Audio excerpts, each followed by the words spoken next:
Est-ce que tu as déjà vu ces 3 films sur M6? Et oui, ça peut surprendre, mais il y a aussi du très bon cinéma sur M6. C'est une plateforme gratuite, donc franchement, ça me fait plaisir aussi de te donner des films là-dessus.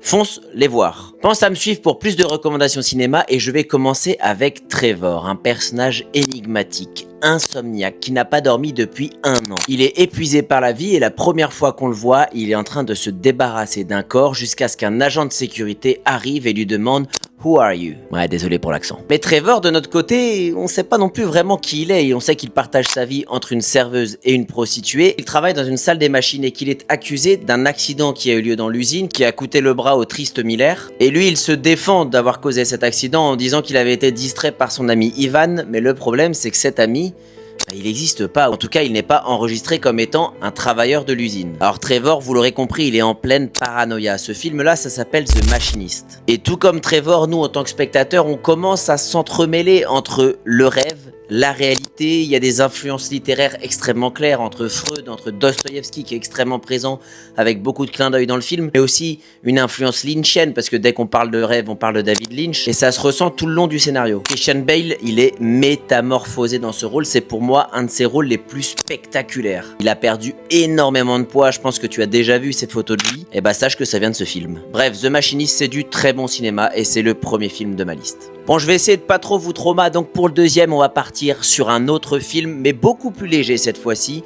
où on va suivre Alex Hitchens, surnommé Hitch. C'est un expert en séduction. Son métier, la drague, ou en tout cas aider les hommes à draguer l'élu de leur cœur. Il faut dire qu'il sait y faire, le Hitch, mais là, il tombe quand même sur un gros dossier avec Albert, un expert comptable qui s'était pris d'une milliardaire, Allegra, tout simplement. Mais ça, il va pas se décourager devant ça, Hitch. Il va trouver une manière de faire en sorte qu'Albert il puisse aller séduire Allegra. Sauf que pour arriver à ça, eh bien lui, il va faire la rencontre de Sarah. Et pourtant, Hitch, il s'attache pas vraiment aux gens, il est plutôt célibataire plein fer. Et là, Sarah, elle le bouleverse un petit peu, il s'éprend d'elle et c'était pas du tout prévu. Je vais pas t'en dire plus sur le pitch parce que je t'en ai déjà bien assez dit, je te dirais juste que le casting est quand même assez exceptionnel. On a notamment Will Smith et Eva Mendes qui ont une vraie alchimie dans le film. Alors par contre, calma, hein, je t'entends, ce n'est pas du grand cinéma, on est d'accord, mais c'est un film feel good et ça fait aussi du bien de recommander ça. Et en plus, on va pas se mentir, quand t'es célibataire, ça fait du bien ce genre de film. Bon, et le dernier, il est très connu, 11 millions d'entrées en France, je pense que rien qu'avec ce chiffre, tu sais que je vais te parler d'un petit truc en plus d'Arthur.